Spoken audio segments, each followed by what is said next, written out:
Hello everyone, welcome to my YouTube channel SK Educare. तो friends, आज की इस वीडियो में हम बात करने वाले हैं एक इंडियन हिस्ट्री की बहुत ही महत्वपूर्ण टॉपिक जिसका नाम है चार्टर एक्ट 1793। ठीक है, तो इस वीडियो में आज हम लोग जो बात करने वाले हैं, सबसे पहले हमारे मन में ये सवाल उठता है कि चार्टर एक्ट आखिर है क्या। ठीक है, चार्टर एक्ट पहली बार किसने बनवाया और ये क्यों बना। ठीक है, तो ये सारे सवालों का जवाब आप लोगों को इस वीडियो में मिलेगा और इस वीडियो को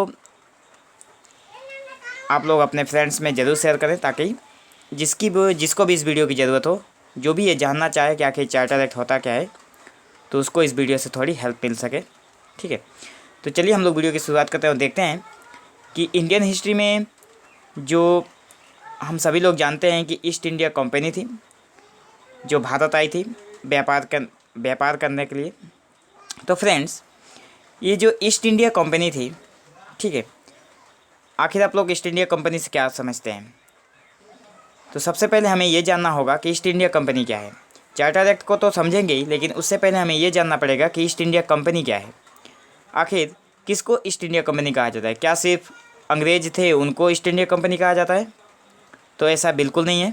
ठीक है, ईस्ट इंडिया कंपनी जो ब्रिटेन की सरकार थी, ठीक है, ब्रिटेन की जो सरकार थी और ब्रिटेन के व्यापारियों को मिलाकर, ब्रिटेन में जो व्यापारी व्यक्ति थे, ठीक है, तो ब्रिटेन की सरकार और ब्रिटेन के व्यापारियों को मिलाकर एक कंपनी बनाई गई जिसका नाम दिया गया ईस्ट इंडिया कंपनी। यहाँ पे मैंने EIC लिख कर शॉर्ट फॉर्म में रखा है। EIC का मतलब है ईस्ट इंडिया कंपनी।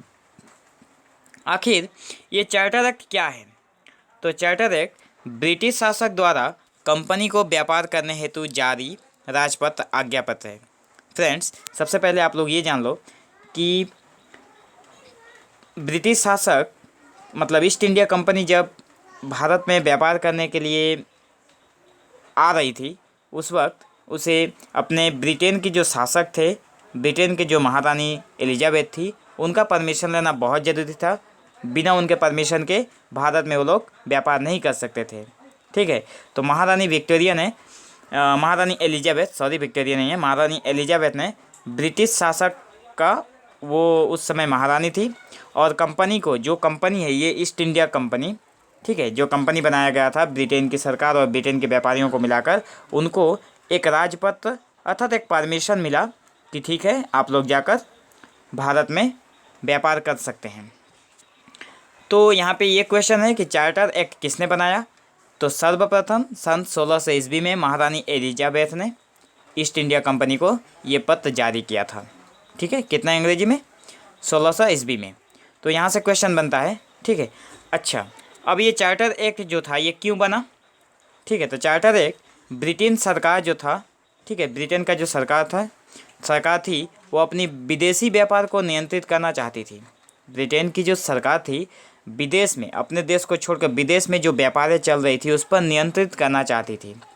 ठीक है, तो इतना आप लोगों को समझ में आ गया होगा कि ईस्ट इंडिया कंपनी क्या थी, चार्टर एक्ट क्या है, चार्टर एक्ट किसने बनाया पहली बार, और चार्टर एक्ट क्यों बना।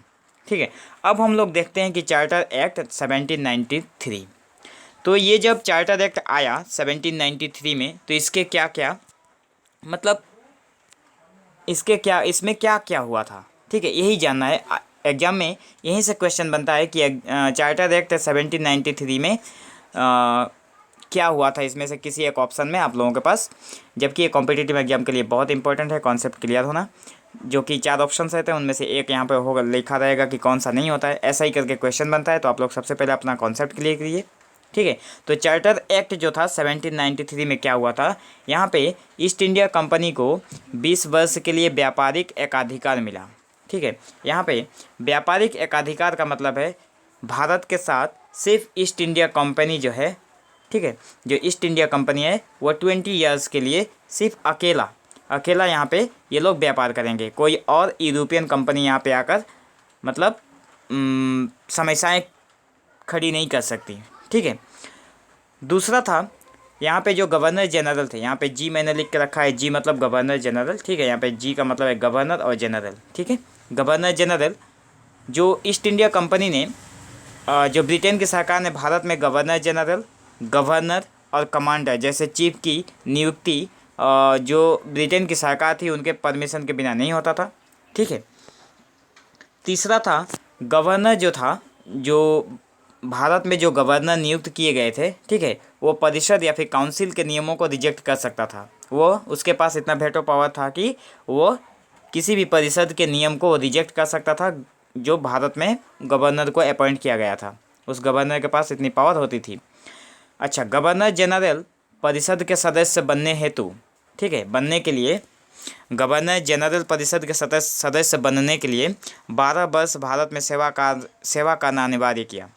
ब्रिटेन ने गवर्नर जनरल का जो पोस्ट था उस पर अगर किसी को गवर्नर जनरल बनना है तो 12 वर्ष के लिए 12 ईयर्स के लिए भारत में सेवा करना अनिवार्य कर दिया था।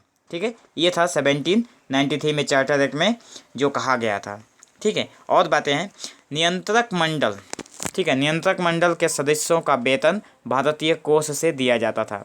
देखो, जबकि ब्रिटेन और भारत में बहुत दूरी है, ठीक है, तो जो यहाँ पे भारत में जो लोग भारत को नियंत्रित कर रहे थे उन लोगों का वेतन जब तक मतलब ब्रिटेन से आता था तब तक बहुत लेट हो चुका होता था। इसलिए ब्रिटेन के जो शासक थे उन्होंने डिसाइड किया था कि ब्रिटेन का जो मतलब भारत में जो लोग नियंत्रण कर रहे हैं, ठीक है, उन लोगों का जो वेतन होगा वो भारतीय कोष से ही दिया जाएगा। भारत का जो पैसा निकलता है, भारतीयों के पास से जो पैसा निकलेगा उसी से उन लोगों का वेतन दिया जाएगा।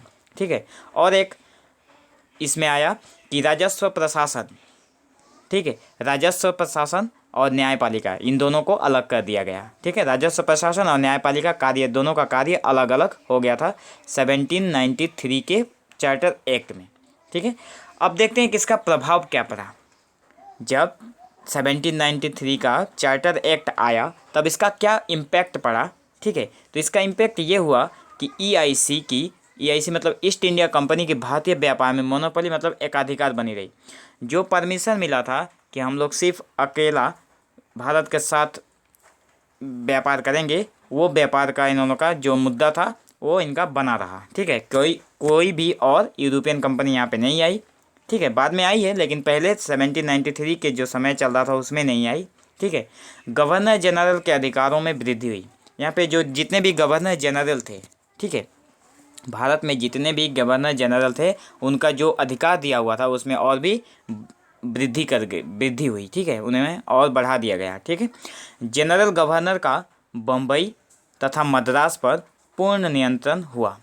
ये चार्टर एक्ट 1793 में जब ये एक्ट आया तो इसके प्रभाव में जो ये आज्ञा पत्र मिला था जिसमें गवर्नर जनरल को बम्बई, भारत का जो बम्बई है, और मद्रास, ये दोनों जगह पर पूर्ण नियंत्रण कर पाए थे गवर्नर जनरल। ठीक है, और एक है भारतीय व्यय पर अतिरिक्त बोझ पड़ा।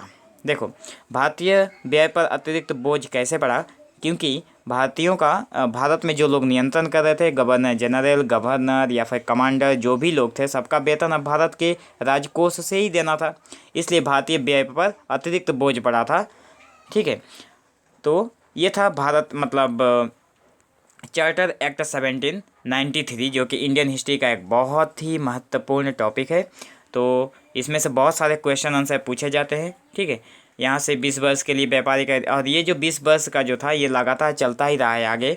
हाँ, 20 वर्ष का व्यापारी का, ईस्ट इंडिया कंपनी का 20 वर्ष करके इन्होंने चार्टर एक्ट लाते रहे हैं जिसमें बहुत सारे नए नए प्रावधान किए गए हैं, कुछ बदलाव भी किए गए हैं। ठीक है, तो आने वाले समय में हम नेक्स्ट चार्टर को देखेंगे जिसका नाम है चार्टर एक्ट 1813 को। ठीक है, क्योंकि 1793 में अगर आप 20 ईयर्स ऐड करेंगे तो 1830 होगा। ठीक है, तो 1813 में फिर से एक चार्टर एक्ट आया जिसको हम लोग इसके नेक्स्ट वीडियो में देखेंगे।